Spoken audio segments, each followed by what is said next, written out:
Pascal. You are now rocking with that dude Pascal. We be going wild, Haitian in the building, so original. Got the haters catching feelings. Get your hands up to the ceiling and keep them held high, cause St. Louis is ready. Forget about it, goodbye. Hold up, we just saying hi. Five somebody rise up weekdays. Catch us live, somebody. Let's go. Good evening. Good morning and good afternoon, everybody. Welcome to the Pascal Show. Hope you guys all doing well out there. Hope the show finds you in great spirits, because another day above the dirt is always a blessing.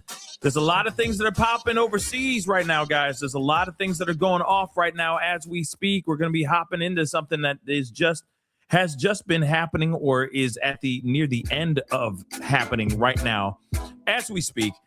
So before we get into everything, okay, do me the solid. All right, do me a small solid real quick, because we're going to hop into this pretty quick. Hit that like button down below. Crush it, do what it do. Hit that reaction button if you're watching on these other platforms. Hit that follow button on those platforms. I'm on all of them, okay? So make sure you're following. Follow. Subscribe right here on my YouTube channel. Hit that notification bell. Set it to all so you know whenever I go live, whenever I upload. All right? Hit that join button down below. Become a member. Check out my Patreon. And, of course, check out PascalMerch.com. We got some really great stuff over there, PascalMerch.com. Okay, guys. Now, here's the thing. I told you guys I was going to be coming back to come in and talk to y'all about what's going on with the Nancy Guthrie case. But honestly, there is a lot of stuff going on overseas. There's a lot of things that are going on with Israel and Iran and all these other countries getting involved, including the US of A, of course. But now we got some new updates that are happening in real time. So I wanted to share a few things before we go into the main conversation. So it looks like shots have been fired over Israel.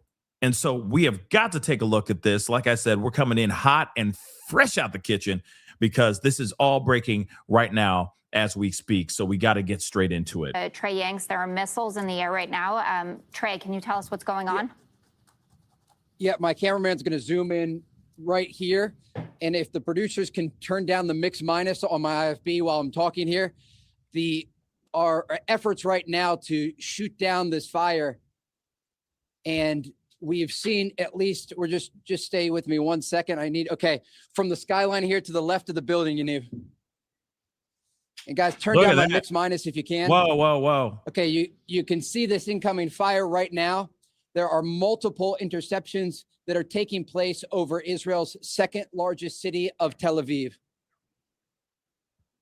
And Trey, what are you? Okay, you're going to tell, and you'll be able to tell if this one is taken out by the maybe not defense system. Yeah, right now we can hear a number of explosions in the distance, some interceptions on the outskirts of the city.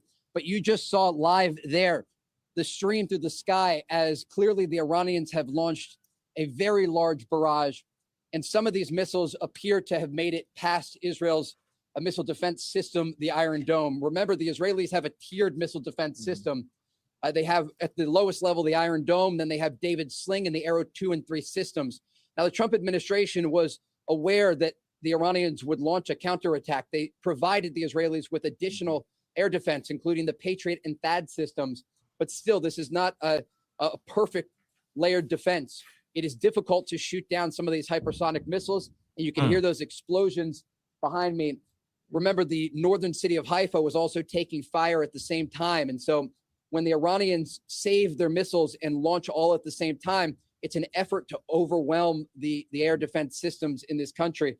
And I'm just looking at my phone here, and there are just alerts coming in. I'm going to just have my cameraman zoom in here, and you can just see all of these missile alerts throughout the entirety of the country. So, Trey, this again just shows you how many rockets and missiles are coming in. Trey, what can you tell us about the stockpile of interceptors that Israel has, and whether or not there is a realistic danger in running out of these interceptors? So it's a real issue. These are very expensive missile interceptors. And while the Israelis don't have an unlimited amount, we know that the Americans were helping them in advance in preparation for this conflict. It's why you saw so many of those C-17s travel over the Atlantic, some of them landing here in Tel Aviv before this war began. But again, it is challenging to shoot down this incoming fire when the Iranians launch the missiles in the way that they are launching them right now. There was a 7-hour lull in the launches. We hadn't seen any since this morning when there was that missile impact in the southern city of Beersheba. But just yesterday, one of these missiles slammed into a community on the outskirts of Jerusalem called Bet Shemesh. 9 people were killed in a single strike, 6 of them from the same family. And it gives you a sense of just how devastating these missiles can be when they are able to get around these air defense systems. When we zoom out here and we look at the region, air defense is going to be a critical part of this operation. We know there was close coordination between President Trump and Israeli Prime Minister Benjamin Netanyahu planning offensive action against the Iranian regime. They are carrying out that operation now. The President Trump also was very importantly focused on defense in the region. And that is what we are seeing tonight, these efforts to shoot down the missiles here in Israel. But it's also Gulf countries that need that support. There are also missiles coming in here. Just slide off with me here. And I don't know if we're going to be able to see it. It just went behind the building right there. You're seeing this missile go right between these buildings in Israel's second largest city. And we don't know where they are landing. We're not sure what the Iranians are trying to target. But the fact that we have seen so many missiles come in, again, it highlights the importance of defense amid this conflict. We heard earlier today from the Secretary of War, the Iranians are going to get hit hard in the days ahead. We understand that. But Israel is also bracing for the possibility that this continues to escalate for a matter of days and possibly weeks. I mean, it's not over, right? Like this is where things are just getting, as you already see, things are starting to get, of course, things have just continued to be insane, right? And of course, we're still trying to find out what the heck is going on or how long this is actually going to go for. And now here's the thing.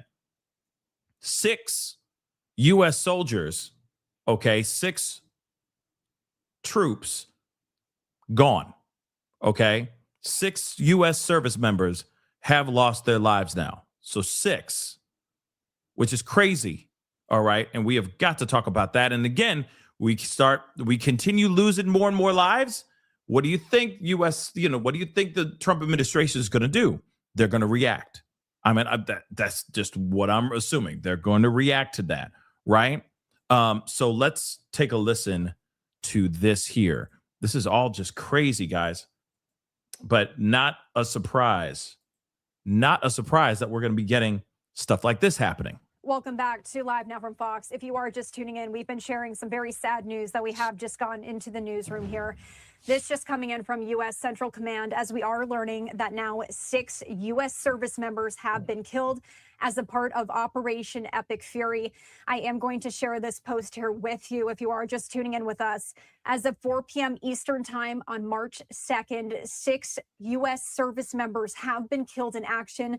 U.S. forces recently recovered the remains of 2 previously unaccounted for service members from a facility that was struck during Iran's initial attacks in the region. Major combat operations continue. The identities of the fallen are being withheld until 24 hours after next of kin notification. Once again, Operation Epic Fury going into effect there on Saturday as we did see those strikes.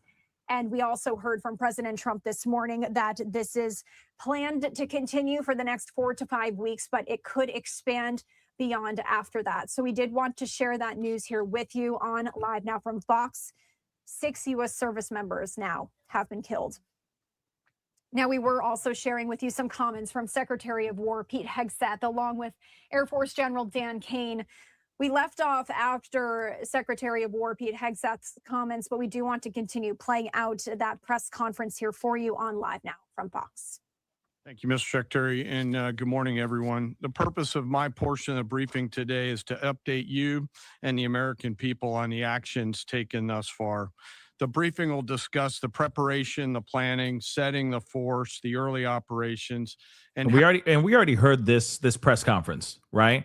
But I'm going to tell you, didn't we already know this was going to happen? Didn't Trump and also Pete Hegseth already give us a full-on heads up that casualties will happen, right?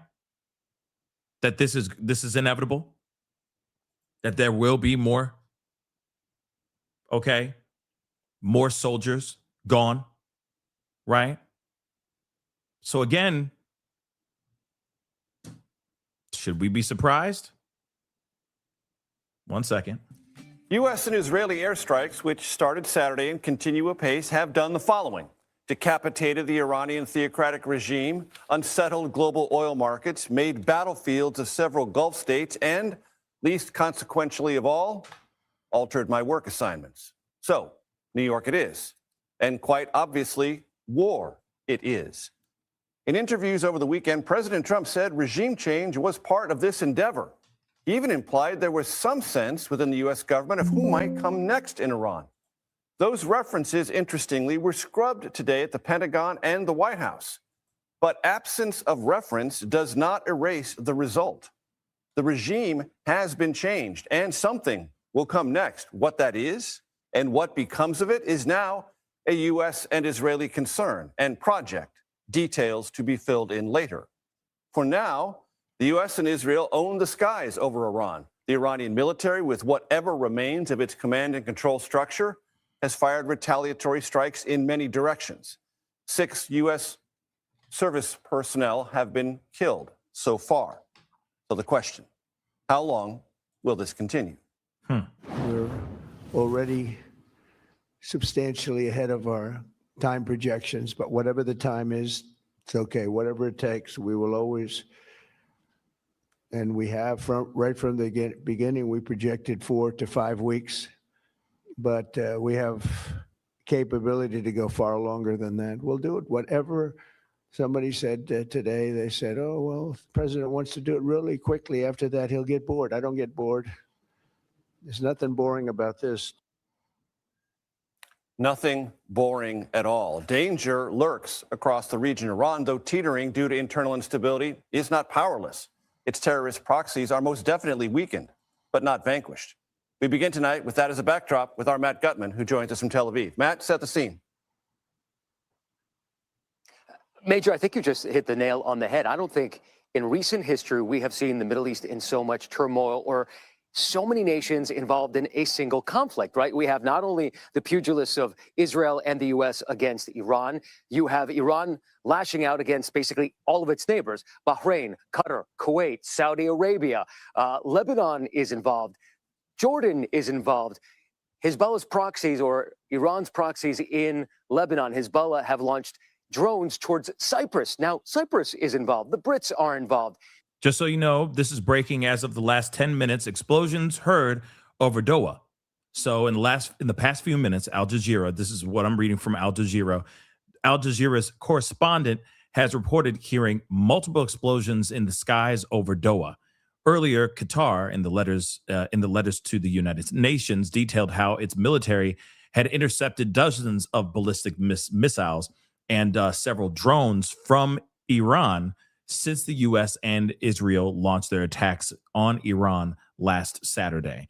Today, Qatar's, or wait, what am I saying? Yep, I keep on thinking today's Tuesday. I do not know why, but today, Qatar's Air Force had also shot down 2 Iranian jets headed towards the country, just so you guys know. We are talking about a conflict that is Doha. Incredibly broad at this moment. DOHA. I don't think we've seen anything like it in history. And the one thing More that we breaking can news safely coming. say at this point, that the Iran that existed a week ago is not going to be the Iran that exists a week from now or a month from now or a year from now. Clearly, there is going to be some sort of change. We don't know how major it's going to be. And the biggest question, of course, is the one that President Trump just talked about.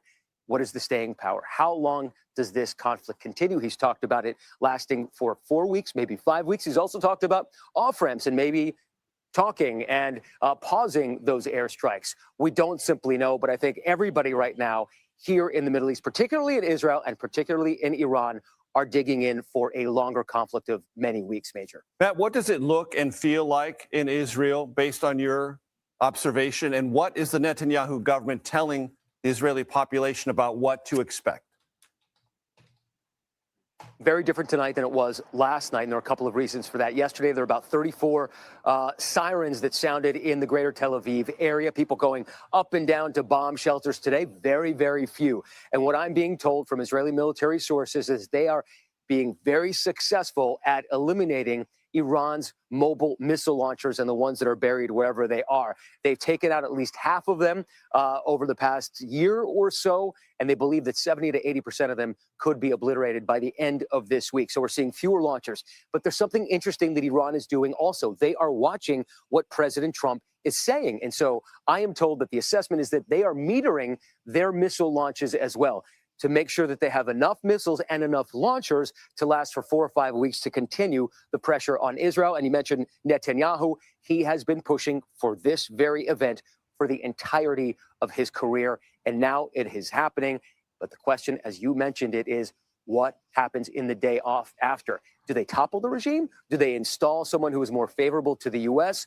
If there is regime change, who is going to do it? And that could be a very, very difficult thing, especially without boots on the ground. So this is a live feed over, basically they're saying several blasts heard across a Qatari capital over Doha.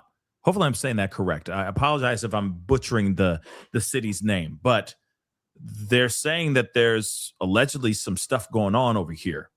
Explosions heard, blasts heard in this area. This is according to Al Jazeera, and that report happened about 10 minutes ago. So of course, you know, I'm just trying to keep an eye on everything while we're listening to some of this reporting. Okay, yeah. As far as there being a regime change, quote unquote, we are still waiting to see what that's going to entail. Remember, they're still throwing rocks at each other. They're not really throwing rocks, but you get what I'm saying. They're throwing bows at each other right now. You know, everybody's going after each other in a way, right? Or actually, everybody's going after Iran, and Iran is just trying to have fights with everybody. Okay, so now they're saying that there's all kinds of stuff going on elsewhere. So we're gonna be listening, and I'm going to try to show you guys live feeds of the missiles attacks if we ever catch them. You will be watching them as well here. Okay, yeah, everybody. Enrico, sí, señor. Sí, cabrón. Everybody's just throwing bows. Everybody's just throwing hands. You know, it's a fists of fury, right? So this is we're still waiting to see if there's anything going on over here, but there's reports, according to Al Jazeera, okay? According to their reporting, 10 minutes ago, explosions were heard over Doha. All right. But let me play a little bit more of this. Everything is very much still in turmoil here, Major. Matt Gutman, excellent stuff. Thank you very, very much. We turn now to the White House and CBS News Chief White House Correspondent Nancy Cordes. So let's pick up on what Matt just mentioned there, Nancy, this idea about boots on the ground. Lots of administration officials said, no, there's no reason to talk about that. But interestingly, today, in an interview with the New York Post, the president said he doesn't have yips about boots on the ground. Other presidents have. He doesn't. He literally was going to deploy anyone. He literally said, but he certainly opened up that door. Right. He said it's a possibility. He said he doesn't foresee needing boots on the ground, but that he is certainly willing to keep that door open. And that is just one of the things that he has said today that indicate that this is going to be a longer term prospect, this conflict, than he had perhaps initially signaled. Well, as recently as this past Saturday, Major, the president said, maybe I'll only strike Iran for 2 to 3 days, and then I'll pause if they're willing to talk and make new concessions. Today, in the East Room of the White House, he said that actually the plan all along has been to strike Iran for 4 to 5 weeks, and that he's open to going on longer than that if it's necessary. He said, and you played a bit of that sound, that he knows that some people think he'll just lose interest and kind of move on to the next thing. He said he doesn't get bored, and he's all in. Nancy, I want to play for you in our audience sound from the Secretary of State, Marco Rubio, who was up on the Hill today to brief significant members of Congress about this operation and its underlying rationale. And he said this. Let's listen. This operation needed to happen because Iran in about a year or a year and a half would cross the line of immunity, meaning they would have so many short-range missiles, so many drones that no one could do anything about it because they could hold the whole world hostage. Look at the damage they're doing now. And this is a weakened Iran. Imagine a year from now.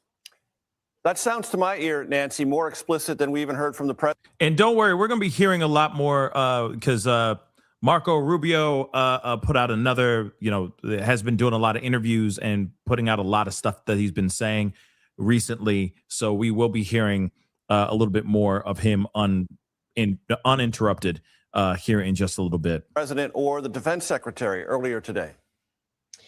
It is. We heard a couple of new and more fulsome rationales from the Secretary of State this afternoon. He's there on Capitol Hill, knowing that he's going to get a grilling from lawmakers who have a lot of questions about not just the why of striking Iran, but the why now. And so he offered up a couple of explanations. Number one, and you heard it there, he said that they were building missiles and drones at such a rapid clip that if the U.S. didn't strike Iran now, it would be much more difficult to control them in a year. He also argued that the U.S. had analysis and intelligence that if another country, say Israel, were to strike Iran, that Iran would then immediately strike U.S. assets in the region. And so therefore, the decision was made that the U.S. should just go ahead and strike Iran first, side by side with Israel. The question is, will lawmakers accept those explanations? Will they buy those explanations? We'll certainly get an earful from them as they emerge from those closed-door briefings on Capitol Hill. And here's what's interesting, because now, they're saying that, they're saying that U.S. sunk like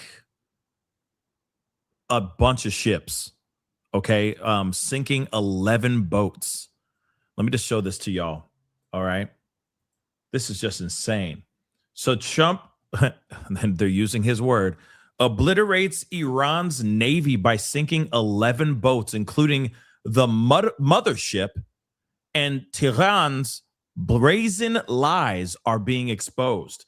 So they're saying that the U.S. military said it struck Iran's largest naval warship, following the launch of Trump's Operation Epic Fury. U.S. Central Command also rebuked Iranian leadership for falsely claiming that it had sunk an American aircraft carrier in the Gulf.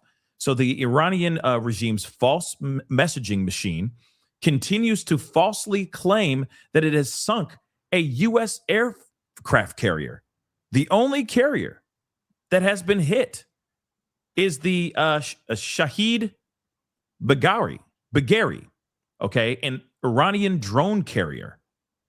This is what U.S. Central Command said. U.S. forces struck the ship within hours of launching Operation Epic Fury. Tehran reportedly used the Iris Shahid Bagheri as a launching pad for drone attacks against the U.S. military base and Gulf allies following the demise of Ayatollah Ali Khamenei. Now, what's crazy about all this is that they're saying that, oh yeah, we sunk your battleship, and the U.S. is like, oh no, baby, you didn't do nothing. Our ship is still sailing, baby. We having Mai Tais and enjoying our time. What are you talking about? We sunk your battleship, mother lover. Take several seats. Sit your ass down. That's what's going on right now. And here's the other thing too. Do you realize how insane that is? That Iran would be like, we sunk your battleship, yay, and it not be true. You know what I'm saying? Do you realize that's a lot insane, right? Because we could literally just go and check for ourselves. Why would Iran lie about that? You know what I'm saying? I mean, I don't put it past them. Real talk, I don't. But at the same time, it's pretty insane that they're like, oh yeah, we sunk their biggest naval warship. Woo! And of course, America's like, no, au contraire, mon frere, we still sailing out here. In fact, if you go out there, we're all sunbathing and chilling. We're enjoying ourselves. We're barbecuing and everything. The hell are you talking about? The hell? This is weird. It's very weird. But moving on, U.S. military forces previously sunk 11 naval ships operated by Tehran in the Gulf of Oman. Since the start of the war, 11 ships gone. at the bottom of the ocean, as Trump has said. The extent of damage inflicted on the Iranian ship remains unclear. So the strike, though, on Iran's warship further underscores the blow dealt to the country's naval power by U.S. and Israeli forces. I mean, we coming in with absolute epic fury, I guess, as Pete Hegseth said, right? Iran has falsely claimed that hundreds of U.S. troops were killed in retaliatory strikes. So now they're saying that they also annihilated hundreds of soldiers out here. U.S. Central Command, or, U.S. Central Command, however, says 4 service members, well, now we have 6. 6 service members have passed away, while 18 others were injured from the strikes by Iran.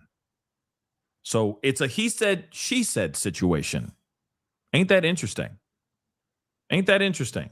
So that's something new, wouldn't you say? So we're going to continue on. I'm going to go see if there's anything else going on here. Hold on. Yeah, I guess it's...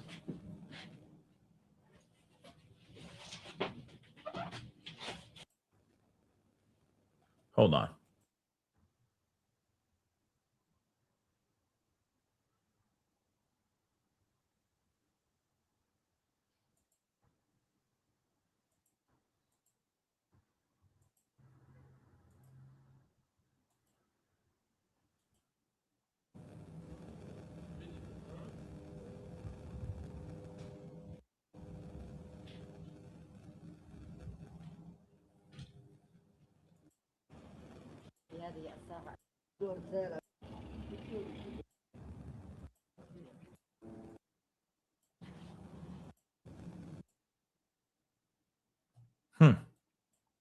I'm going to continue.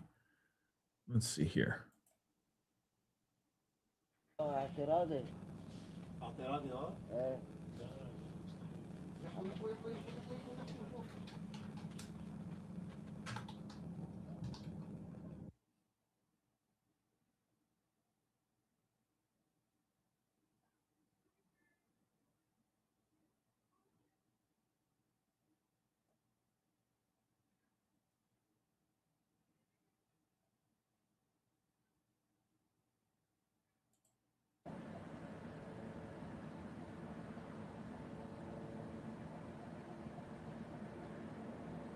We'll be coming back to this. I'm just checking a few things. But of course, now apparently they're saying U.S. is copying, using copycat of these kamikaze drones. Let's take a look at this. So now they're going, hey, well, we don't need to have them come back, right? We could just use the whole doggone thing. Take a look at this. Well, Scent.com now saying the American death toll relating to military operations against Iran has risen to 6. At least 18 American troops have been seriously wounded in the fighting so far.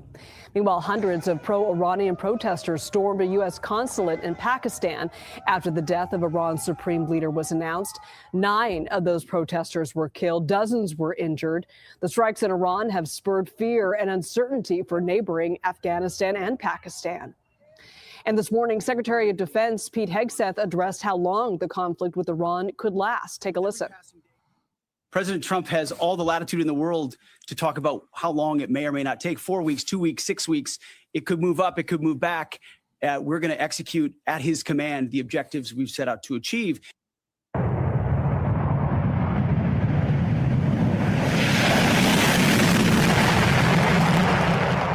Meanwhile, U.S. Central Command tweeted out this video of a B-1 bomber taking off. They say last night, B-1 bombers struck deep inside Iran to degrade Iranian ballistic missile capabilities.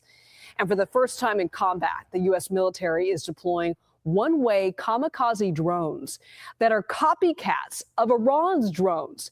The Lucas drone, that's the American one, which stands for Low Cost Unmanned Combat Attack System, was reverse engineered after the Iranian drone called Shahed 136. An Arizona company developed the drones with a range of about 500 miles and a maximum payload of 40 pounds.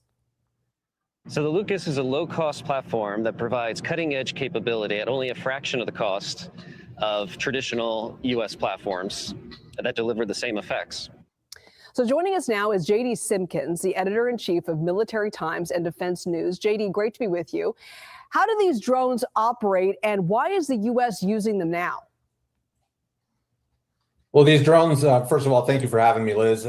These drones are a pretty fascinating development within the last really 7 months. This is a rapid fielding of a system that, traditional military fielding systems and things like that could take years. And by the time that these systems are even in the hands of warfighters, the conflict has evolved. The nature of combat itself no longer warrants whatever development was in the process. So in doing this, they've taken a system that has really been a headache for U.S. forces in the Red Sea in recent years, Israelis, others, Ukrainians. Somebody just said, and I understand like how you see it, it might be like nothing, 40 pounds is nothing. But if you really think about it, if you have all of these working in succession, look at all those drones. That's a lot of drones. Imagine if they're all working in succession with each other. You know what I mean? They only have to hit the target. Most of these places that they're trying to hit, they only have to have one or two be successful. So imagine if it was it's like a hive, you know what I'm saying? Like a hive of drones, just, you know what I mean? Heading towards one specific area, right? They only need a few to hit. The other ones could be obsolete. The other ones could be destroyed en route or on its way to its target, but you only need a few to make some real damage. You see what I'm saying? So maybe, I get it. It's like, 40 pounds, the hell? But I mean, shoot, if it's 40 pounds packing a wallop, right? There's a lot you can do. That's what I meant. A swarm. That's what I meant. Thank you, enthusiastic techie. It's like a swarm of these drones just all going in one particular area. These fighter jets can't stop them all. You see what I'm saying? Can't stop them all. So just something to think about, On the front line that are being hit by Iranian designed Shahed drones. And they have made a copycat version, or really two versions, that has taken a Shahed drone, reverse engineered it, as you said, has a maximum payload of 40 pounds, or that's about twice the explosive yield as a Hellfire missile. But the biggest draw, as we've said, is it's the price tag. You look at the munitions that are being expended right now in the Middle East or in Ukraine and all over the world by U.S. forces, it's multi-million-dollar missile systems and things like that are now, these Lucas drones cost $35,000 a pop. So wow. If you break it down to a simple cost of a Tomahawk missile, for example, something like that usually runs around $2 million per missile. And then they are saying, as of like 14 minutes ago, Israeli military, according to Al Jazeera, Israeli military says it is striking Beirut. So the Israeli military has said in a social media post that it is targeting Hezbollah facilities in the Lebanese capital. So the IDF began attacking headquarters and weapons depots of the terrorist organization Hezbollah in Beirut. More details to follow. This is what they said in a social media post. Israeli military social media post. Okay. So the Al Manar news channel affiliated with Hezbollah reported that Israel was targeting its building in Beirut, in the southern suburbs of Beirut. So I'm going to be pulling that up here in just a minute to see if that did go down. Hold on. And you could essentially have 57 of these Lucas drones for that same cost. Iran drones, though, are cost efficient as well. I'm curious if you feel like these weapons are making war, frankly, more attainable for some of these countries. War is no longer cost prohibitive. It's not, and we're seeing that everywhere. We're seeing it in Ukraine on the front lines where even as recent as 4 years ago when Russia invaded, these are no longer battle lines that are operated in the same way that they were even 2, 3, 4 years ago. These are dominated by machines where I think 80% of Russian targets right now that are being destroyed by Ukraine by machines, so by drones. Many of their systems have been modified just off of off-the-shelf commercial drones, which the U.S. has seen the success of this and has adapted it in turn in recent initiatives where they're pushing for innovation and smaller time companies versus the traditional Lockheed Martins and Northrop Grummons. It's no longer just the big wigs in that game anymore. As the Lucas drone, for example, it's Spectre Works out of Arizona, and quite frankly, I don't think anybody had necessarily heard of them prior to this, but they're sure making a mark on the battlefield right now. Yeah, it seems. So these drones aren't coming back. That's it. Those drones are going out there to do exactly what they need to do. And they are a part of the explosive device. That's basically it. They're going out there. They're not coming back.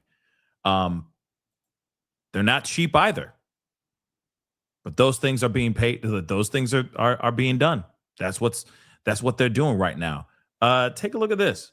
This just happened about 40 minutes ago. Here's some footage. Come on, where the heck? There we go.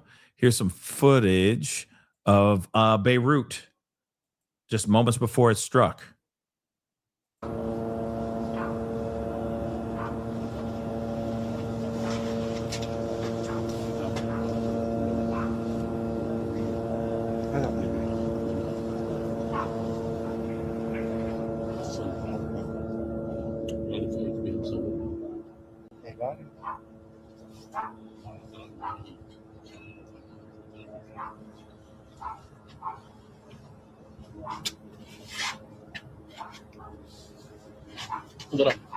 There it is. Let up. No.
Crazy. Hold on, we got some more. There's more updates from Al Jazeera. So UAE, the UAE says it's working to intercept major missile attacks launched by Iran. So they're saying the air defenses are currently dealing with a barrage of ballistic missiles coming from Iran. This is what the Defense Ministry said in a statement. The ministry affirms its full readiness to deal with all threats to ensure the protection of the country's territory and the safety of citizens and residents, it added. And that was 14 minutes ago. So let me get to a little bit more of an update, most recent update. Because, yeah, this is nuts. One second, y'all. Still looking.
Let me check a few other things, real quick. Let's see. Hold on. What is this?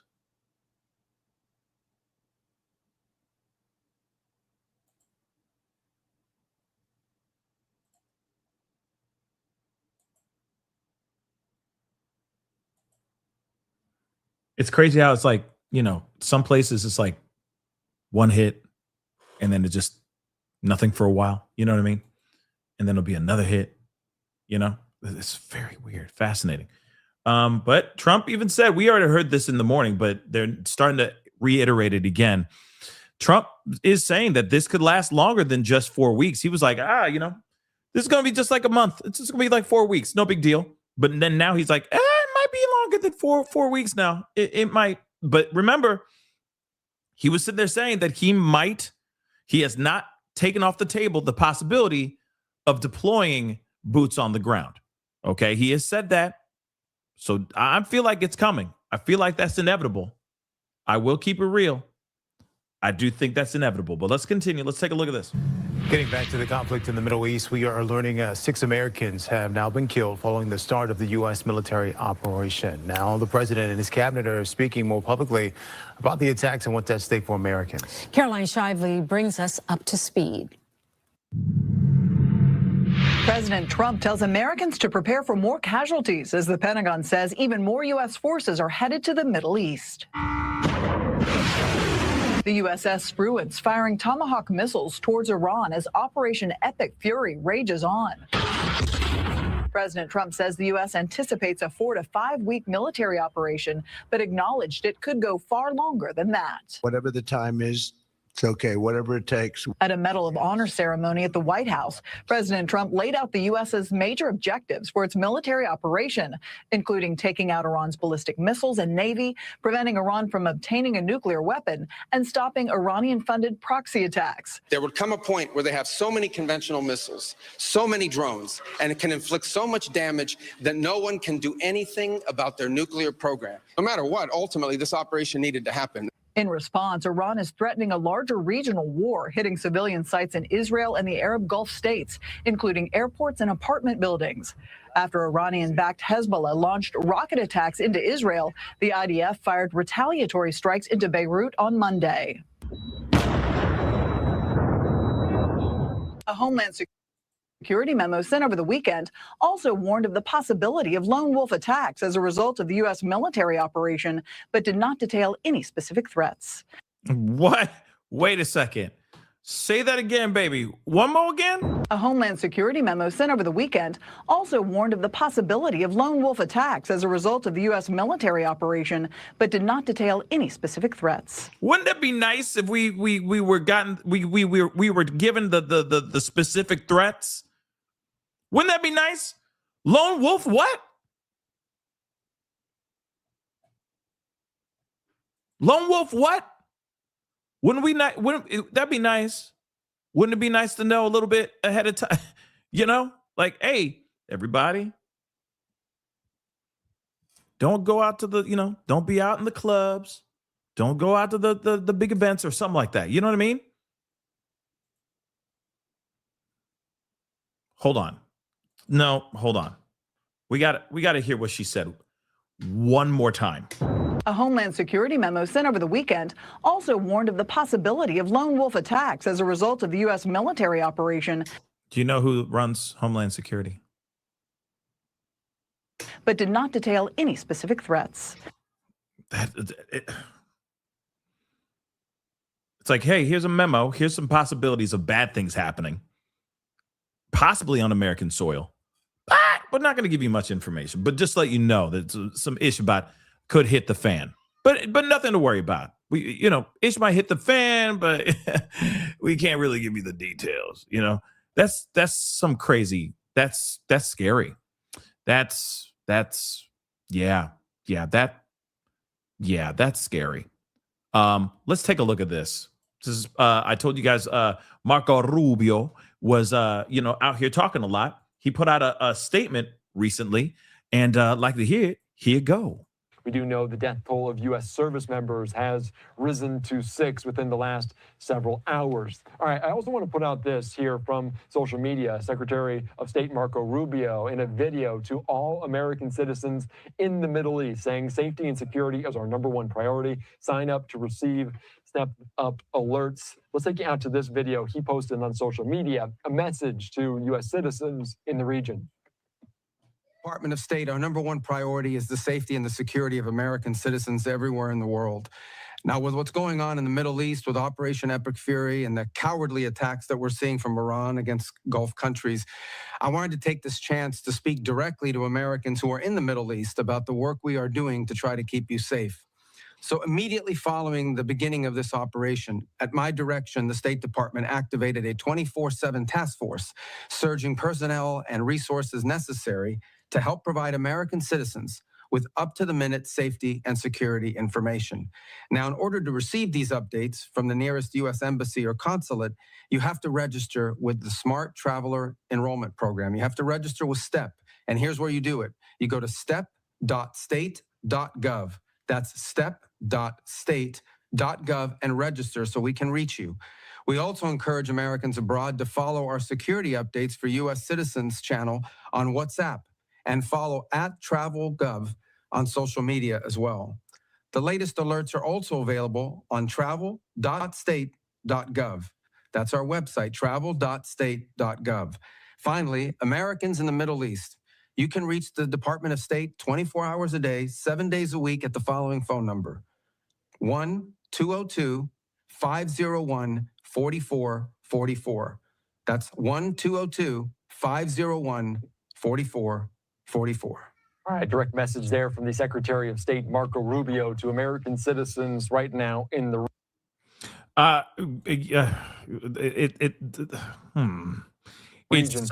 Whoops. Let's take a look at this one here too. Drones, and it can inflict so much damage that no one can do anything about their nuclear program. That is what they were trying to do, is put themselves in a place of immunity where the damage they could inflict on the region would be so high that no one can do anything about their nuclear program or their nuclear ambitions. They are producing, by some estimates, over 100 of these missiles a month. Compare that to the 6 or 7 interceptors that can be built a month. They can build 100 of these a month, not to mention the thousands of one-way attack drones that they also have. They've been doing this for a very long time, and by the way, they've been doing it under sanction. You see the attacks they're conducting right now? They're attacking airports, they're attacking hotels, they're hitting not just military bases, they're attacking our embassies directly, they're attacking facilities that have nothing to do with war or with military, and that's a weekend Iran. That's in Iran despite years of sanction. Imagine a year from now or a year and a half from now, the capabilities they would have to inflict damage on us. It's an unacceptable risk, especially in the hands of a regime that's run by radical clerics. The Ayatollah was a radical cleric. That entire regime is led by radical clerics who don't make geopolitical decisions. They make decisions on the basis of theology, their view of theology, which is an apocalyptic one. That has to be taken very seriously as well. So that was the purpose for what this operation is all about. That's what it's focused on. As the president said earlier today, it is on or ahead of schedule. I will defer to the Department of War to discuss the progress being made at a tactical level, but it was the right decision and an important decision for the safety and security of the world.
That was wild. What's up, guys? I'm still here. That was weird. Let's do that again. It suddenly got kicked off. That was weird, man.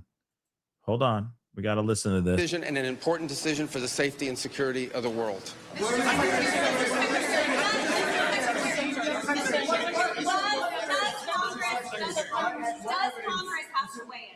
Congress have to weigh in? Is the president declaring war, and does Congress No. have to weigh in? And What- was there an imminent threat? Did you tell lawmakers that there was an imminent There threat? absolutely was an imminent threat, and the imminent threat was that we knew that if Iran was attacked, and we believed they would be attacked, that they would immediately come after us. And we were not going to sit there and absorb a blow before we responded, because the Department of War assessed that if we did that, if we waited for them to hit us first after they were attacked, and by someone else, Israel attacked them, they hit us first, and we waited for them to hit us, we would suffer more casualties and more I'm deaths. done. We went proactively in a defensive way to prevent them from inflicting higher damage. Had we not done so, there would have been hearings on Capitol Hill about how we knew that this was going to happen, and we didn't act preemptively to prevent more casualties and more loss of life. I guess there's a lot of us that are wanting to know, like everybody, the reporters have been saying, why right now, though? Why not before? Why now? Why not later? Why an attack, right? What made them decide to do this right now? But they haven't really given us that answer yet. They're just going, oh yeah, well, there was a preemptive threat coming on. That's what it was. We had a threat, and there was a threat that was coming on. Well, what is the threat? What is it really? Like, sure, you're saying that they've been building these things for a while. Then why weren't you doing this before? And why the Midnight Hammer? I thought Midnight Hammer was supposed to be a huge success. It sounds like it wasn't. You see what I'm saying? Why not that be a strike? Why not that strike be a bigger, a bigger reaction, a bigger, turnout? You see what I'm saying? Of the likes you've never seen before type stuff. Like, I'm just curious about this. Is it really? Yeah, I know everybody's like, it's because it's the Epstein files, guys. It's the Epstein files. But are we, but at the same time, it's like really, you know what I'm saying? Really? Just, okay, Marco, come on. Polo.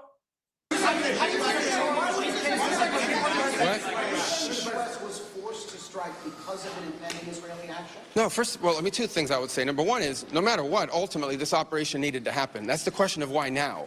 But this operation needed to happen because Iran in about a year or a year and a half would cross the line of immunity, meaning they would have so many short-range missiles, so many drones, that no one could do anything about it because they could hold the whole world hostage.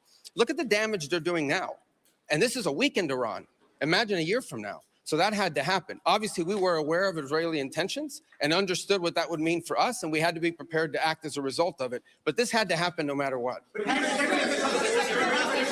feel like he's answering more questions than Trump has in a minute. I mean, in regards to this. Trump's like, I got time. I got stamina.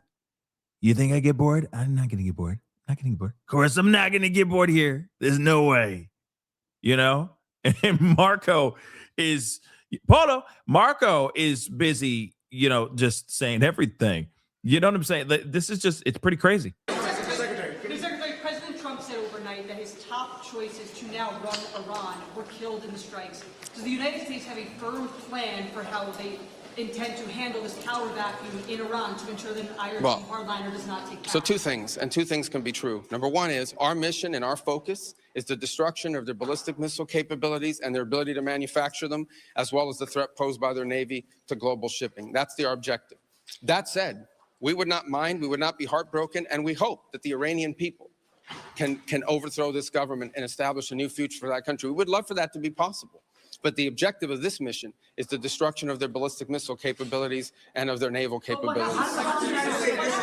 Yeah.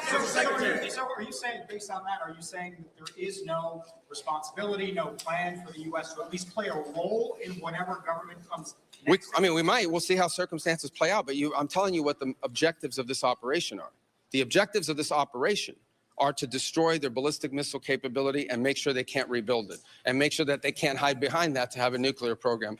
That's the objective of the mission. That said, abundantly clear, we would love for there to be an Iran that's not governed by radical Shia clerics. As I've said myself repeatedly for years, the leadership of that country does not reflect the people of Iran, and I think that's been pretty apparent in the protests that you've seen. If there's something we can do to help them down the road, we'd obviously be open to it, but that's not the objective. The objective of this mission is the destruction of their ballistic missile capabilities. Regime change has not gone well for the United States. The what now? Regime change has not gone well for the United States for many, many decades. How do you assure the American public that things will not get worse for the next regime that comes in there and replaces the Very good question. Very good question. Because you gotta be certain that the next people that take over this regime, right? Because they're all about trying to, they flew in and they're like, America, you know what I mean? And they're going, hey, we're here. World police is here to change the world. You better regime that change. You better change that regime, right? Regime that change. But how do you know that the regime that they change isn't going to be changed for the worse? Come on now. Come on. You sure we could trust what's going on? What if the person who actually runs it is like this sounds like some crazy plot to some sort of effed up movie, but what if one of the guys who actually runs is like the son of one of the people that was one of the 48 elected, one of the 48 Iranian officials that lost their lives in the attacks, in the first wave of attacks. And then now they're just so hell-bent on trying to get revenge on what happened, right? I know that sounds crazy, but what if? What if? Are you sure? They talk about cutting off the head, but are we sure that they're going to come, that these people are going to be, the new regime is going to be just good-hearted people that are not going to try to bring tyrannical ideals around? I mean, just saying, think about that for a second. Think about that. But, okay, I guess I am a fool. Okay, I am a fool. But here it is. We've seen this. Well, we haven't seen this situation happen. Well, we've seen plenty of other countries have their, a change of some sort of regime, and then nothing comes out of it any better. It gets worse. It gets even more tyrannical. It gets even more violent. It gets even more volatile. So are we sure about this one? Would love to see this. Call me a fool all you want, but fool me once, shame on you. Fool me twice, you can't fool me again. W. Bush. Regime be replaced. And ultimately, as the president has said, he calls, no, but let me finish my answer. As the president has said, he would love for the people of Iran to use this as an opportunity to rise up and remove these leaders. They've been wanting to remove them from a long time. We've seen successive waves of protests, and we've seen them slaughter people. Okay, but the objective of this mission is to make sure they don't have these weapons that can threaten us and our allies in the region. That's why we're doing what we're doing now. And while we would love to see a new regime, the bottom line is no matter who governs that country a year from now, they're not going to have these ballistic missiles and they're not going to have these drones to threaten us. That's the objective of this mission, is to deny them the ability to use ballistic missiles to threaten their neighbors, to threaten our bases, to threaten our presence in the region, and ultimately as a shield behind which they can do whatever they want with their nuclear weapons ambition. We were not going to let them hide behind that, and that's why this was such a critical mission to undertake now while they were at their weakest point, and not a year from now where they could inflict even more damage and perhaps already be behind that point of immunity. Go right here behind. Go ahead, you and then you. Yes. Your critics in Congress have said that they should have a role, they should be able to weigh in here, and there are going to be war powers resolutions votes in Congress later this week. Why not notify Congress ahead of this, and just Congress? Well, we did. We notified Congress. I mean, we notified the Gang of Eight. We notified congressional leadership. There's no law that requires us to do that. The law says we have to notify them 48 hours after beginning hostilities. We've done that. I think the notification went today, but we did notify members of Congress in advance. But we can't notify 535 members of Congress. And, well, the Congress can vote on whatever they want, but there's no law that requires us to do that. And I want to say something because I see people on TV. Look, that's fine. If they want to take a war powers vote, they can do that. They've done that. They've done that a bunch of times. But there's no, people keep saying that there's no law that requires the president to have done anything with regards to this. To begin with, no presidential administration has ever accepted the War Powers Act as constitutional. Not Republican presidents, not Democratic presidents. That said, we have followed the notification at 48 hours.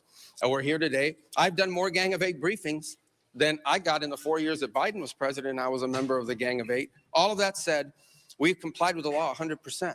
And we're going to continue to comply with it. We've done the notification, and we officially to Congress, but we did notify members of Congress. We just can't notify 535 people. That's not possible, but we did the Gang of Eight twice. I briefed them last week, and then I called them the night before the operation. Can you tell us what you know, Mr. Secretary, of the administration knows about the strike on a building in southern Iran? The Iranians are saying there's a school reports of large numbers, including children. Yeah, I've seen those reports. I would refer you, not because I'm not trying to answer your question, but I don't want to get it wrong. The Department of War would be investigating that if that was our strike. And I would refer your question to them, and I'll make sure they're aware that you have that question. But we'd like to know.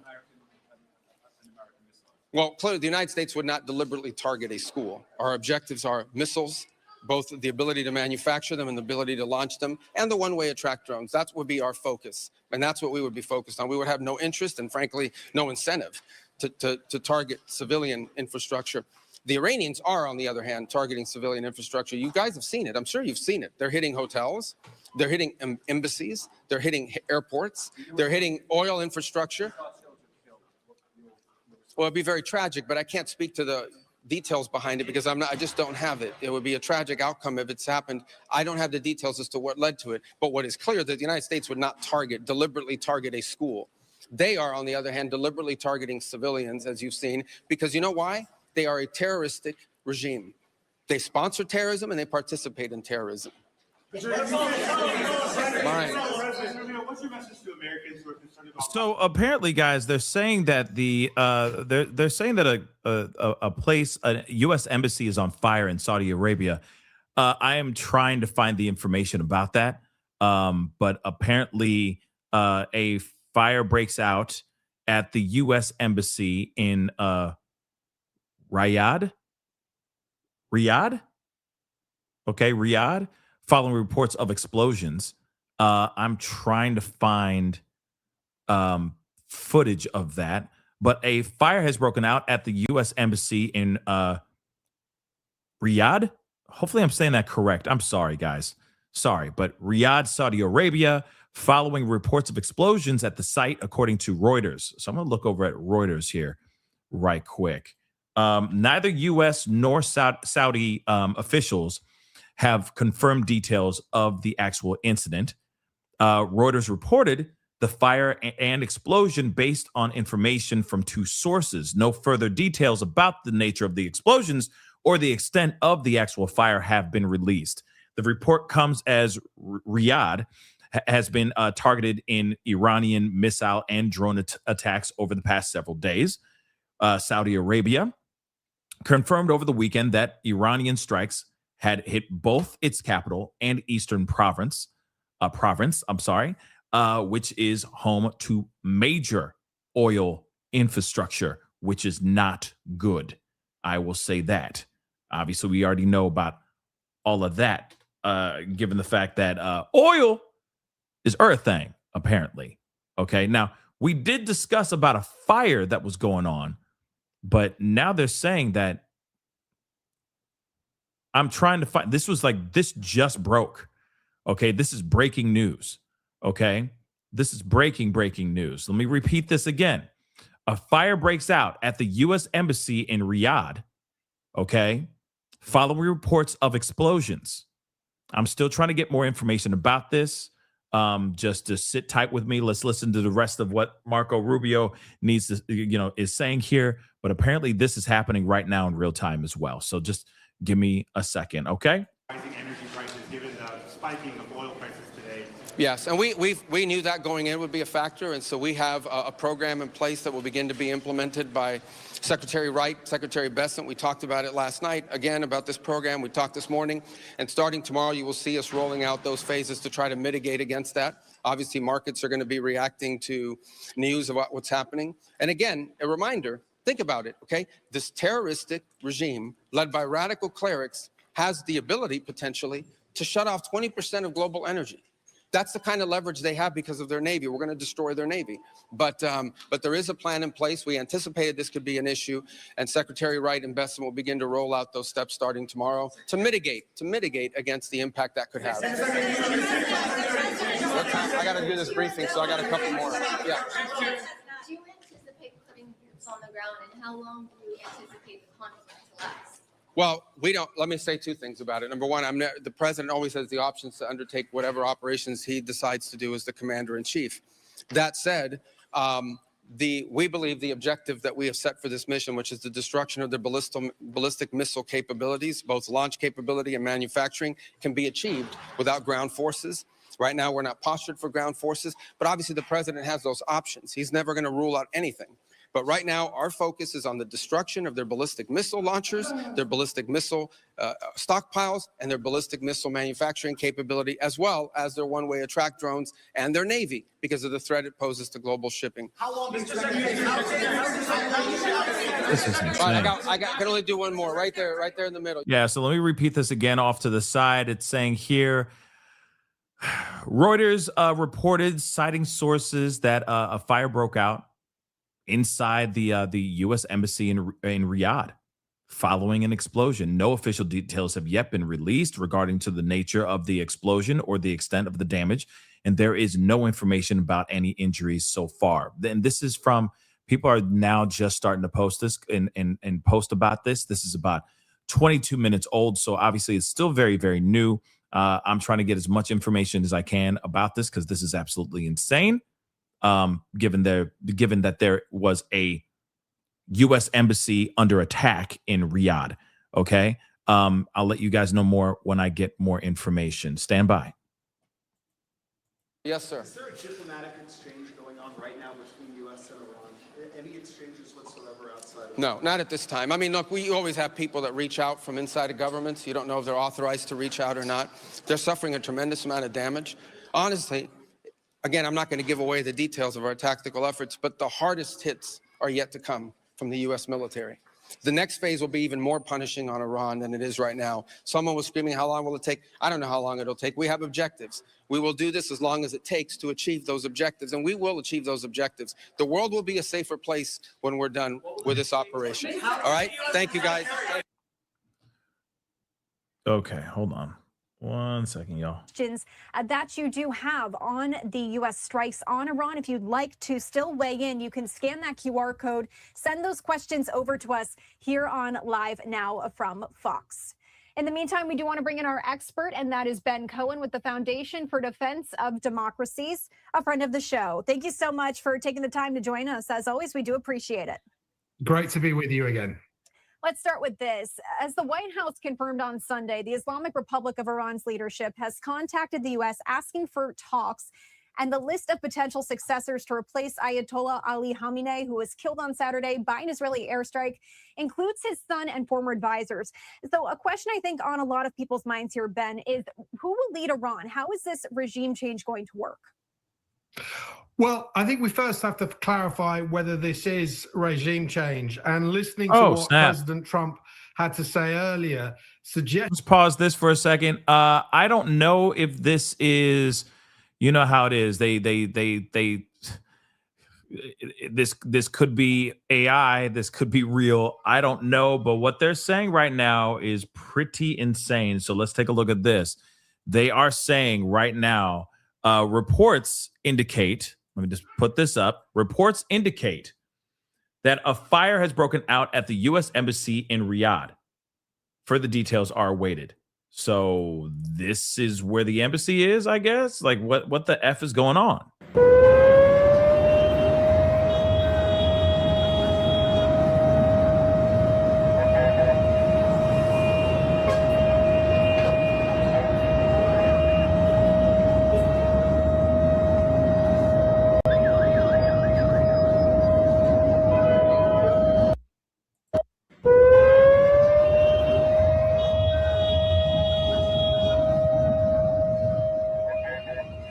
Like, this is why I say take everything with a grain of salt, because they're saying Reuters is citing sources this, but I'm still wanting to know, if this is even real. So explosions on the highway overpass. Yeah, that's what I want to know, if this is actually the real deal. That's video from yesterday. So yeah, and somebody's claiming that happens to be the U.S. Embassy. That doesn't make any sense. So see what I'm saying? Like, there's always some sort of footage that may not be real, may be real. It's hard to take, they sunk our battleships. You know what I'm saying? Like, that kind of BS. You feel me? So let's take a look at this here really quick. Okay. Because apparently they say, Israel bombs Tehran, Beirut. Let's see if there's any updates. Yep. And this is Al Jazeera even reporting this as well. Hold on. Let's see if there's. Okay. Yep. This is still what they're saying right now. According to Al Jazeera, fire at U.S. Embassy in Riyadh after blast. So a fire has broken out at the U.S. Embassy in Riyadh, the capital of Saudi Arabia, following the blast there. So Reuters has reported, citing 2 unnamed sources. And of course, they're saying they'll give us more information, but we haven't heard anything yet. Qatar says, missile interceptors remain well stocked. Okay, so they have stated that the country retains ample supplies of Patriot interceptor missiles, despite having to use them repeatedly over the past 3 days to counter Iranian missiles. So they're sitting there going like, we could do this all day, baby. They're like, you could make it seem like when we don't have enough, that we can't handle it or something like that. Nah, bro, we can do this all day. We got this. So interesting. Now this is some footage here. Again, like I said, we got to take a lot of this with a grain of salt, but they're saying here, just in first look at the U.S. Embassy in Riyadh, Saudi Arabia, following attack. Look at this.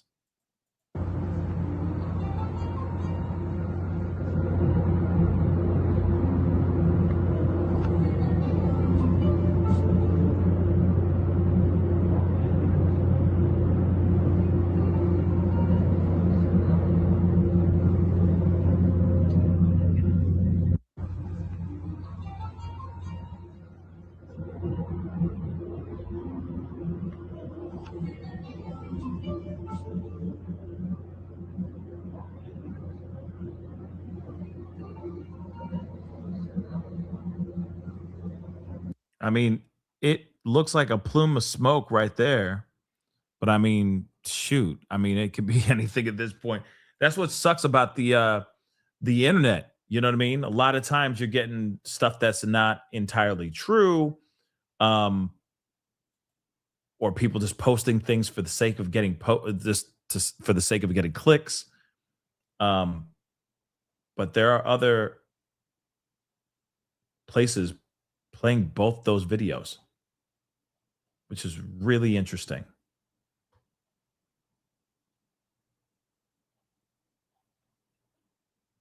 Which is very, very interesting. All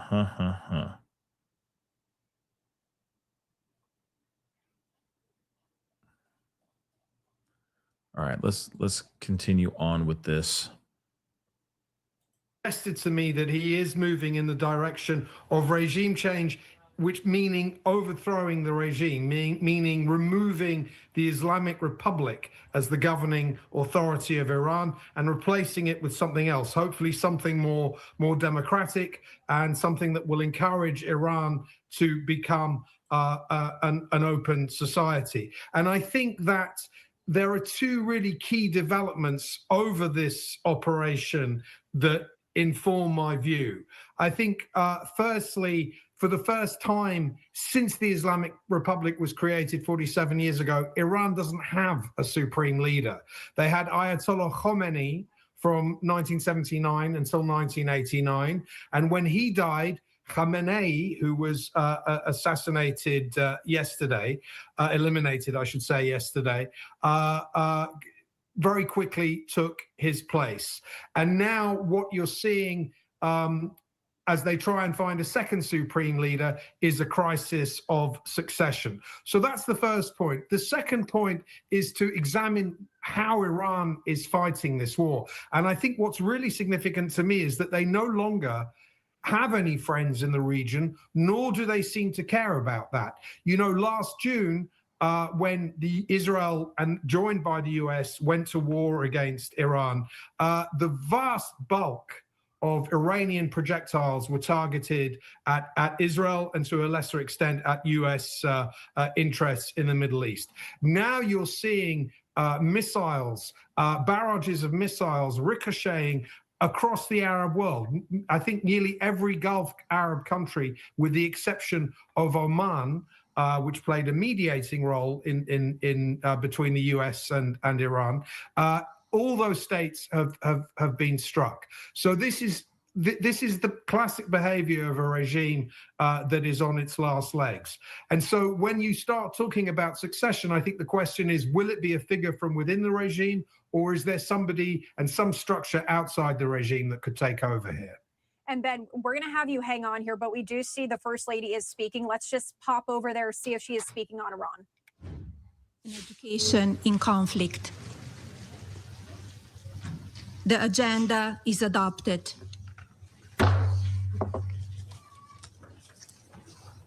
In accordance with the Rule 39 of the Council's Provisional Rules of Procedure, I invite Ms. Rosemary DiCarlo, Undersecretary General of Political and Peacebuilding Affairs, to participate in this meeting.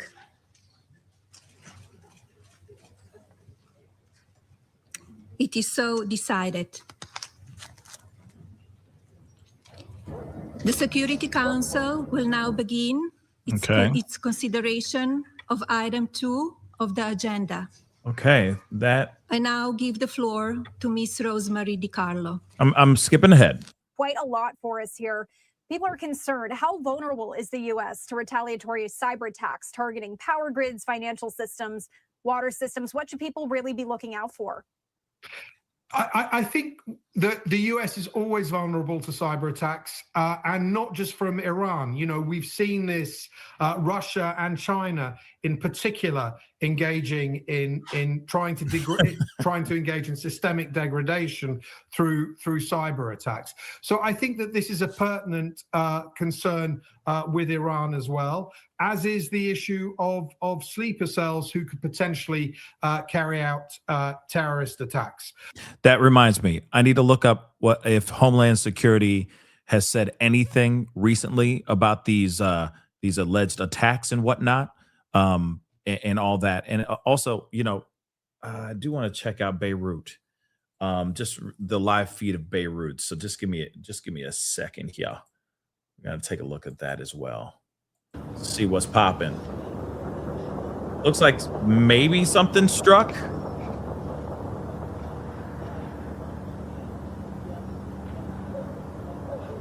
Looks like it's just still smoky, but take a look.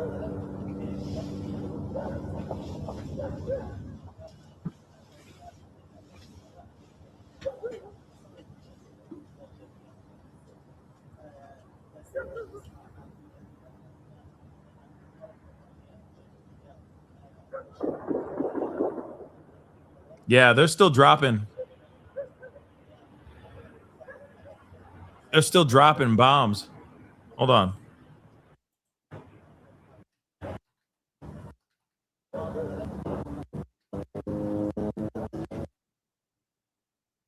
I mean, something happened not so long ago.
Damn.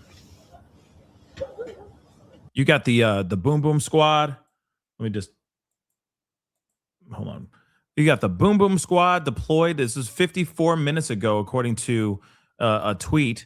You got the Bomb Squad deployed to the Trump Tower in New York City after reports of a suspicious package. Yeah, that's actually news right now too. Take a look at this.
Damn.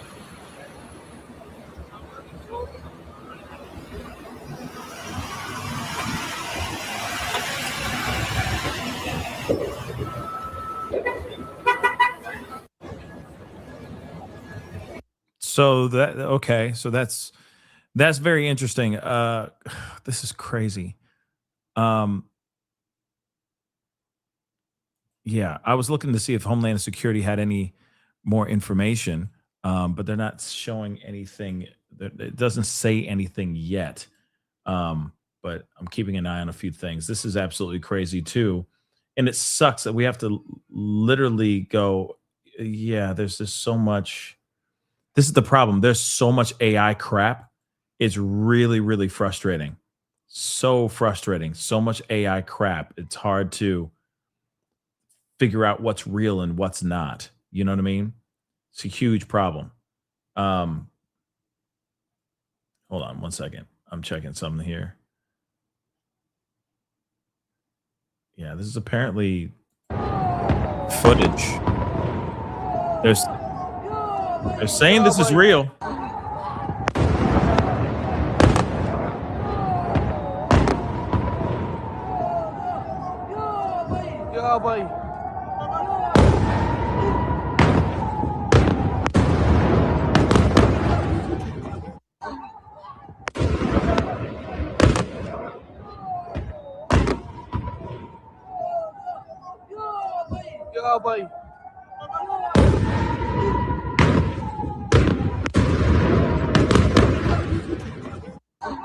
That's some scary stuff, y'all.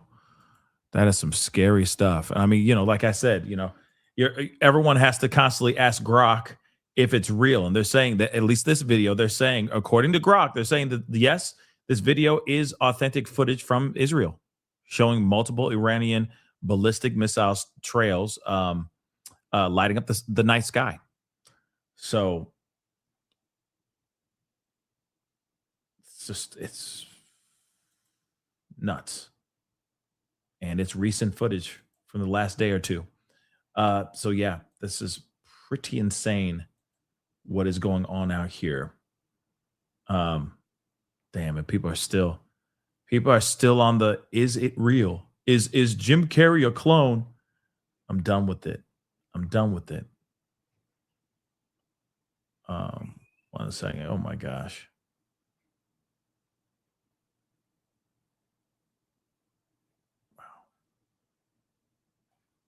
Yeah, there's just too much crazy stuff going on. All right. Going back to Beirut. Take a look at this.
You got protests going on as well. Let's take a look at that too. You got protests going on. This is also happening right now as we speak. Right now, they have the mic. A woman is speaking. Let's listen into this here on Live Now from Fox.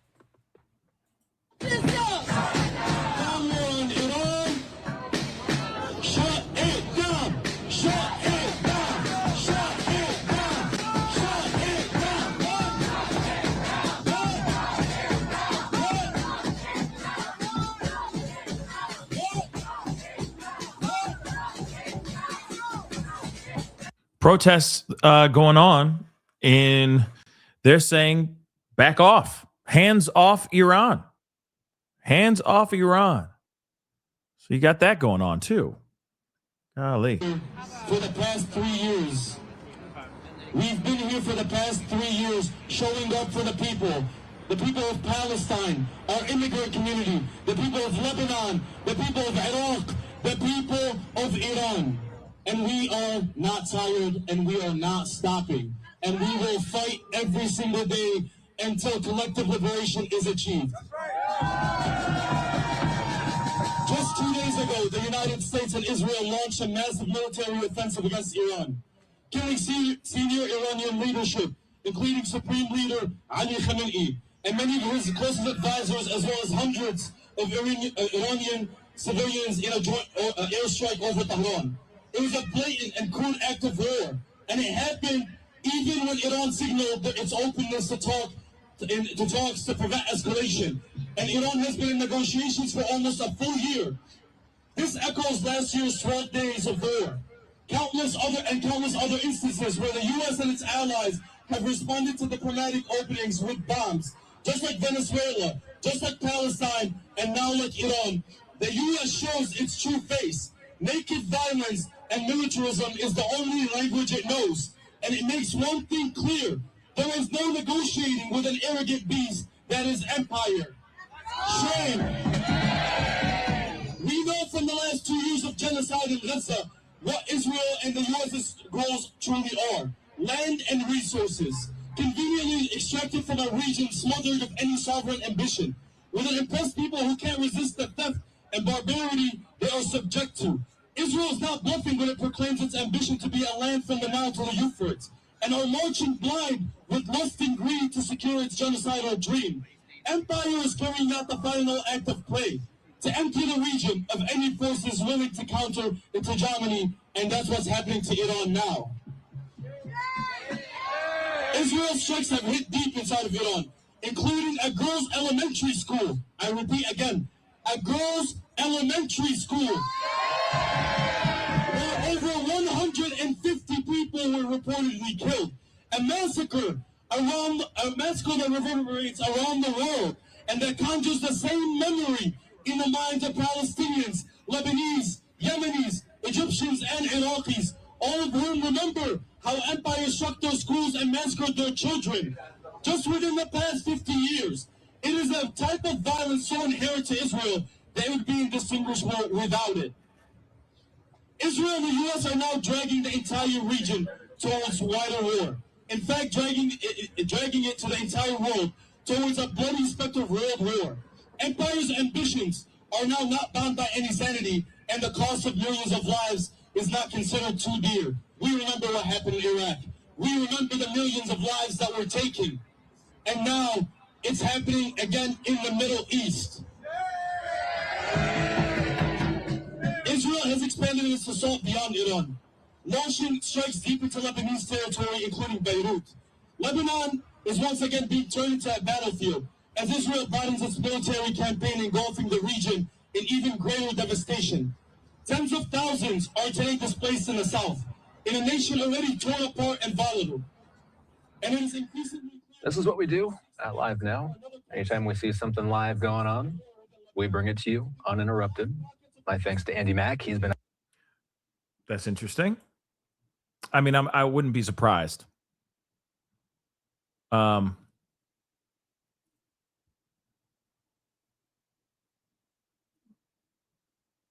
I'm not surprised about that.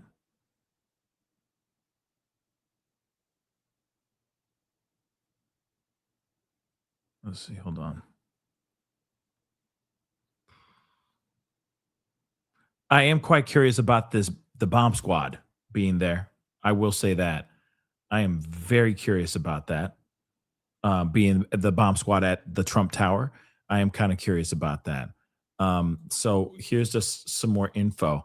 There really isn't much on it. That's what's so frustrating about it. Like, there's video of it, but there's no reports outside of this. So take a look at this. Breaking news. Reports indicate a bomb squad was deployed to Trump Tower following unconfirmed reports of a suspicious package. News and development. We need to keep an eye on this. I mean, damn right. I feel like any major metropolitan area should keep an eye on themselves for sure, especially the likes of New York, LA, shoot, even Miami, right? Just those, I just specifically New York. All right. I get very nervous about that stuff. Activities here.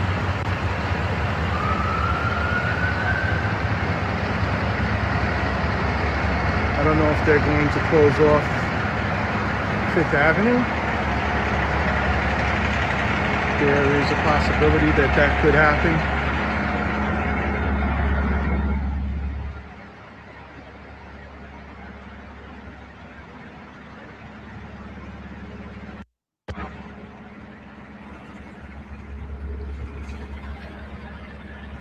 So the ambulances in front near the Trump Tower.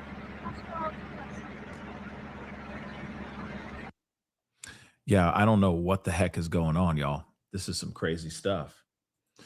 Be sure to hit that like button down below, please. Please and thank you.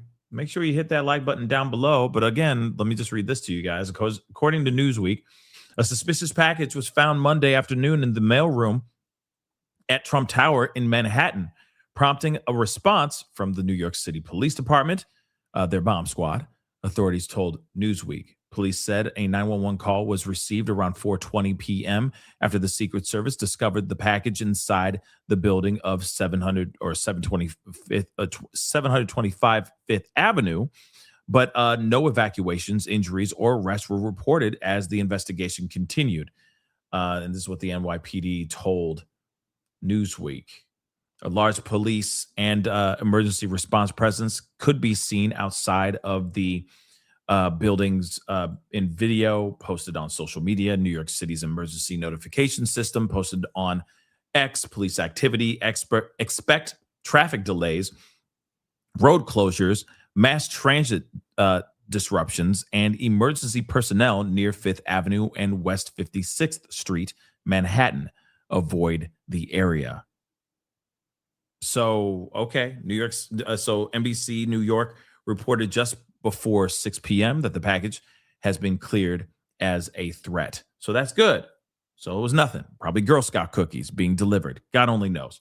The incident comes as U.S. law enforcement agencies remain on heightened alert amid tensions tied to the U.S. war involving Iran. Remember, they even said that the Department of Homeland Security received some information, some intel, and they're basically saying, like, we need to keep an eye on things going on American soil because ish could hit the fan very, very soon here in America, but we can't give you the details, though.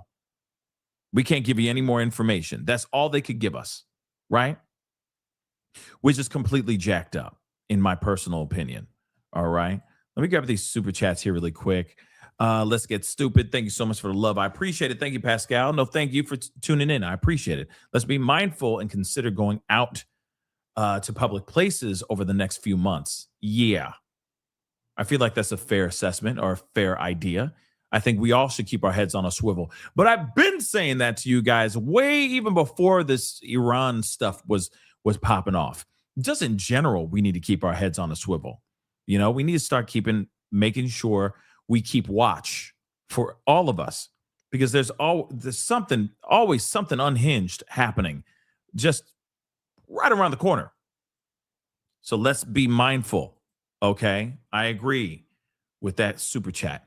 Let's be mindful of what's going on here, because bad things could happen any day, especially now. Look at this past weekend. You know, dude may have been incentivized because of the strikes on Iran, or he may have been incentivized because he was a sleeper cell. We don't know. My thoughts is he was crazy. He was cuckoo for Cocoa Puffs, and he was incentivized by what he heard about the strikes in Iran. And so he was like, hey, perfect time to do what I want to do. You see what I'm saying? So, because I think that guy, the guy that did that stuff in Austin, Texas, I think he's always been planning to do it. You see what I'm saying? He was always planning to do it, what he was going to do. I just don't see it as a sleeper cell situation, you know? But I've been wrong a million times in my life, you know? What's one more, right? Birdie, thank you so much for becoming a member. Welcome to the family. Welcome to the family. Thank you so much. I appreciate it. But guys, I'm actually going to wrap the show here. Okay. Of course, if there's more information over the next couple hours and all that, I'll be back to break that news for you guys and everything. But I mean, there's there's stuff going on, but it's like we're not seeing it. Does that make sense? There's fires breaking in areas. There's bombs being dropped, but they're in areas that we're not seeing it in real time. I was hoping to see it in real time, but we're not seeing that in real time, which is really frustrating. But I got to take care of some things. But then if there's some more things to talk about, I will be back to talk to you guys about it for sure. Carl, thank you so much for the super chat. I appreciate it. All the way from Australia. Appreciate it. It's the worst Australian accent in the world. I know. We had a terrorist incident at a Melbourne synagogue in December 2024, arranged by Iran's government. See, I'm not surprised about that. You see what I'm saying? I'm not surprised about that. And like I said, what happened in Austin could very well be something that was arranged by Iran, but then maybe not. Maybe this is just somebody literally out of his freaking mind, lost his damn marbles, and felt like this was the time, better time as any. I am quite curious about it, right? But we'll see. We'll see. I mean, this was only day 3 into this war, and I think we all can agree that I think it's going to be more chaotic tomorrow, and I think it's only going to get more and more volatile, right? Now, if it's true, and I believe it to be true, U.S. already completely obliterated the Iran Navy, sinking 11 of their ships.